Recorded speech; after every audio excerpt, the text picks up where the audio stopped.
मैं 12वीं जमात में पढ़ती थी। मेरा नाम ज़ारा था। मैं एक खूबसूरत लड़की थी। मुझे सजने संवरने और परफ्यूम लगाने का बहुत शौक था। मुझे इतना शौक था कि मैं सबसे ज़्यादा खूबसूरत नज़र आऊं। इसी वजह से मैं कॉलेज और कोचिंग हमेशा तैयार होकर जाती थी। मेरे घर वाले मुझे बहुत मना करते थे, ख़ास तौर पर परफ्यूम लगाने से। मेरी ट्यूशन का वक्त मगरिब के वक्त होता था। जब मैं घर से कोचिंग जाने के लिए निकलती तो रास्ते में सुनसान गलियां और उंगलियों में दरख्त होते थे। मैं अकेली ही कोचिंग जाती थी क्योंकि मेरा कोई भाई नहीं था। शुरू में सब ठीक था, लेकिन दिन बदन मेरी आदतों में तब्दीली आने लगी। जैसे मैं घंटों शीशे के सामने खड़ी रहती और खुद को देखती रहती। जब नहाने जाती तो घंटों बाथरूम में बंद रहती। आहिस्ता आहिस्ता मेरी अजीब आदतें बढ़ती जा रही थीं।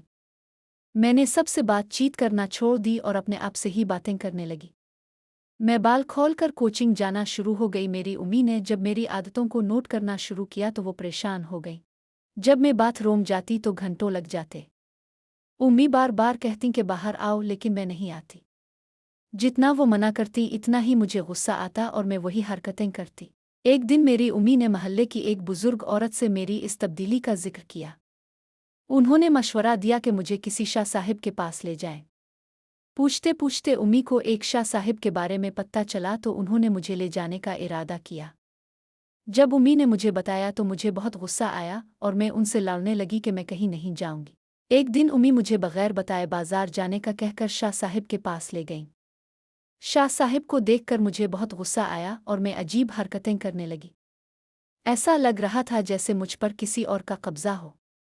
जब शाह साहिब ने मुझ पर दम किया तो जिन हाजिर हो गया। पहले वो कुछ नहीं बोला, फिर शाह साहिब ने पूछा, तुम कौन हो? कहाँ से आए हो? क्या मकसद है तुम्हारा?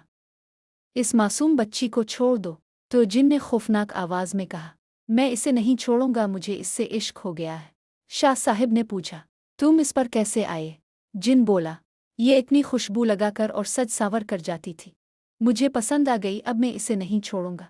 ये कहकर जिन चला गया और मैं बेहोश हो गई। जब शाह साहिब ने दोबारा दम किया तो मुझे होश आ गया, लेकिन मुझे कुछ याद नहीं था। मैंने उम्मी से पूछा कि मुझे क्या हुआ था, मेरा दम घट रहा है, यहाँ से चल। उम्मी ने मुझे सारी बात बताई कि जिन आया था। शाह साहिब ने कुछ तावीज़ दिए थे कि मुझे पिलाने और गिले में बांधने के लिए। अगले दिन जब उम्मी ने मेरे गिले में तावीज़ डालने की कोशिश की तो मुझे पता नहीं क्या हुआ, मैंने तावीज़ खींचकर फेंक दिए और गुस्से में कहा कि ये फजूल चीज़ें मेरे गिले में मत डाल। उम्मी को अंदाज़ा हो गया कि मैं आसानी से तावीज़ नहीं लूँगी। रात के वक्त उम्मी दूध ले आईं और मुझे दिया। दूध देखकर पता नहीं मुझे क्या हुआ, मैंने दूध का गिलास फेंक दिया। उम्मी ने पूछा कि दूध क्यों फेंका?